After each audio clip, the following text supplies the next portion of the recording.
Weekly magazine of boxing news, brought to you by Ace Hardware Corporation. Ace is the place. Well, hi, buddy. Welcome back. Al Bernstein along with Wally Matthews for our Ringside Report. And a lot to chew on tonight, Wally, for sure. The Tyson-Ruddock match, the status of it apparently will be determined maybe this Wednesday when the Nevada Commission has a ruling on Murad Muhammad's suspension. Right. In fact, two things going on right now in Tyson territory. Tomorrow, I understand that the Tyson representatives will meet with the Holyfield representatives once again to try and get the heavyweight title fight done. I guess the one that most of the boxing public does want to see. The fate of the Tyson-Ruddock rematch apparently now in the hands of the Nevada Athletic Commission. They'll meet on Wednesday to decide whether or not to lift the suspension of Murad Muhammad. What do you think, Wally, are the odds of the suspension being lifted and or the fight happening? I think the odds of the suspension being lifted are very, very good because, let's face it, a fight like Tyson-Ruddock is good for the economy here in Nevada.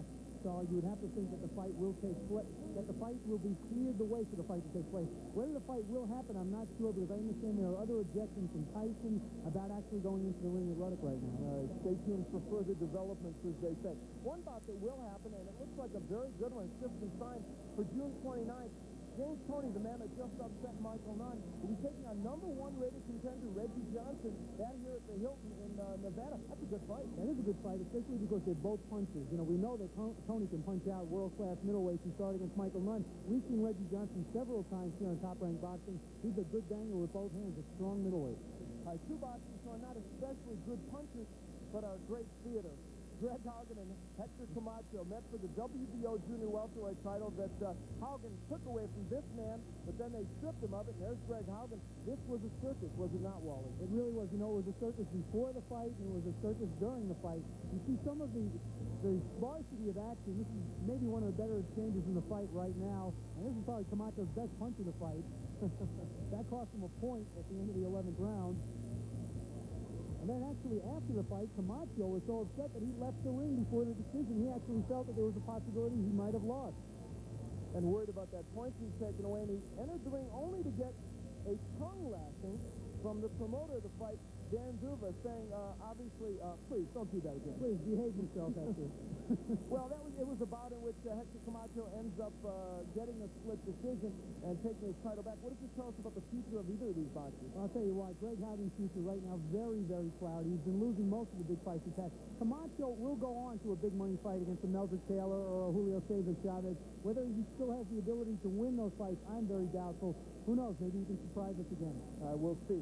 When you talk about young prospects in boxing, one of the names that goes near the top of the list is Rafael Ruiz, a young featherweight, and he was in action against Fernando Raul Terán in a bout that really was quite interesting. It was on Telemundo, and Ruiz showed us his power as he did against Stevie Cruz. You know, it's funny to look at Ruiz because he's not a muscular kid. He's a lanky puncher. He's a long-arm puncher, but there's power at the end of those punches.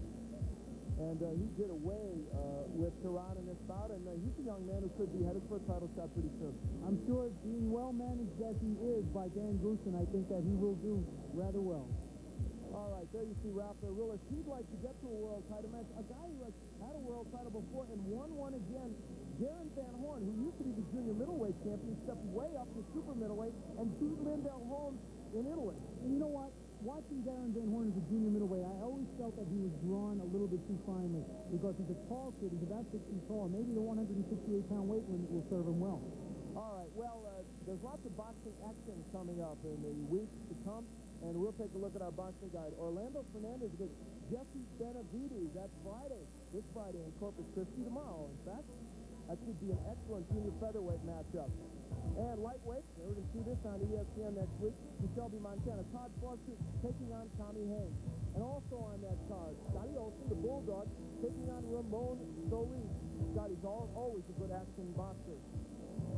Tracy Harris Patterson taking on Francisco Ortiz in New York. That is on MSG, and that is promoted by Madison Square Garden.